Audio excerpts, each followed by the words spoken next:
बिस्मिल्लाहिर्रहमानिर्रहीम। अस्सलाम वालेकुम स्टूडेंट्स। तो आज हमारा न्यू टॉपिक है लेमार्किज़म, थ्योरी ऑफ एवोल्यूशन, या इसको थ्योरी ऑफ एक्वायर्ड इनहेरिटेंस भी कहते हैं। तो इस थ्योरी में लेमार्क ने हेल्प किया लोगों को ताकि वो एवोल्यूशन को एक्सेप्ट करें, और उसने एवोल्यूशन मैकेनिज़्म को समझाया दो कंडीशंस पे। एक तो उसने फ़र्स्ट कहा यूज़ ऑफ आर्गन, और सेकंड है disuse of organ. Use of organ वाले नज़रिए में इसका ये यकीन है कि जो ऑर्गेनिज़म्स अपने ऑर्गन्स को इस्तेमाल करते रहते हैं वो स्ट्रॉन्ग हो जाते हैं, ऑर्गन्स एफिशिएंट हो जाते हैं। इसके लिए एग्ज़ाम्पल उसने एक ब्लैक स्मिथ की दी कि जैसे यूँ हैमरिंग करता है तो इसके बाइसेप्स बिगर हो जाते हैं।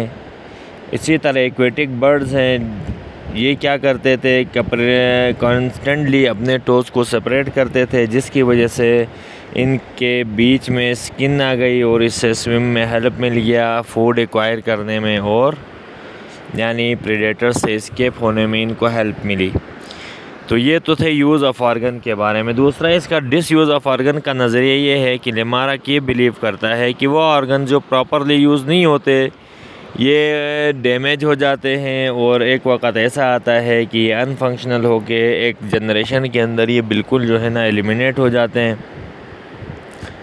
अच्छा जी, तो ये इसका दूसरा नज़रिया था डिसयूज़ ऑफ ऑर्गन का। अभी जैसे स्नैक्स है हमारे पास, तो स्नैक्स का क्रीपिंग बिहेवियर है, यानी ये होल्स के पहले इनके लेग्स थे, फिर बाद में जब ये ख़ुराक की तलाश में होल्स में गए, क्रीपिंग की, और प्रेडेटर्स से बचने के लिए, तो एक जनरेशन्स के बाद वहाँ पे क्या हो गया जी, उनकी लेग्स लॉस्ट हो गई।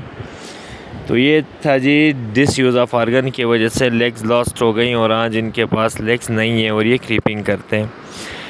अब इनहेरिटेंस ऑफ एक्वायर्ड कैरेक्टरिस्टिक्स में लेमार्क का ये बिलीव है कि ये जो एक्वायर्ड कैरेक्टर्स हैं ये ट्रांसफ़र होते हैं ऑफस्प्रिंग्स में, यानी बच्चों में। इसके लिए ये मिसाल देता है जिराफ़ की नेक की, कि जिराफ़ के जो इंसेस्टर्स थे, आबा व अजदाद थे, उनकी नेक्स बहुत शॉर्ट हुआ करती थी, और जिराफ़ इंसेस्टर्स फिर बाद में क्या हुआ जी, फीड करना शुरू किया इन्होंने ट्रीज़ से, और टॉप ऑफ द लीव्स पे रीच करने की कोशिश की, और कई नस्लों तक कंटिन्यूस इनकी स्ट्रगल के बाद जो है आज जो प्रेजेंट हमारे पास जनरेशन है उनकी जो है ना लॉन्ग नेक हो गई। तो ये कहता है कि भाई ये ट्रांसफरेबल भी है, लेकिन कुछ ड्रॉबैक्स जो साइंटिस्ट ने बताई कि ये अपने जो है थ्योरी में बता नहीं सका। जैसे कि एक तो इसको वो बहुत ज़्यादा वाइडली एक्सेप्ट नहीं किया गया, इसके ड्रॉबैक्स, और एक्वायर्ड कैरेक्टरिस्टिक्स जैसे स्टूडेंट्स, ये जिराफ की नेक है, ठीक है ना, ये नॉन जेनेटिक है, तो ये जीनोटाइप पे इन्फ्लुएंस नहीं करती और नॉन इनहेरिटेड है, नॉट हेरिटेबल है। तो एक तो पहला इसका ड्रॉबैक ये है कि कोई एक्सपेरिमेंटल प्रूफ नहीं है इसके पास। अच्छा, यूज़ एंड डिसयूज़ की वजह से जीनोटाइप यानी जीन का सीक्वेंस कभी भी अल्टर नहीं होता, और ये जो चेंजेस आ रही हैं देखें ये सोमेटिक सेल्स में आ रही हैं, तो सोमेटिक चेंजेस हेरिटेबल नहीं होती, सेक्स क्रोमोसोम्स के अलावा वो हेरिटेबल होते हैं, और ऑर्गेनिज़म्स अपनी विश से मॉडिफाई नहीं हो सकते। ये चार ड्रॉबैक्स थी, यानी जो ये एक्सप्लेन नहीं कर सका। तो ये था जी लेमार्किज़म, और इसके बाद हम दूसरा कॉन्सेप्ट आपको पढ़ाएंगे डार्विनिज़म, कि डार्विन क्या कहता है। तो ये एवोल्यूशन के बारे में एक था, और इसके ड्रॉबैक्स आपने याद रखनी है कि क्या क्या हैं।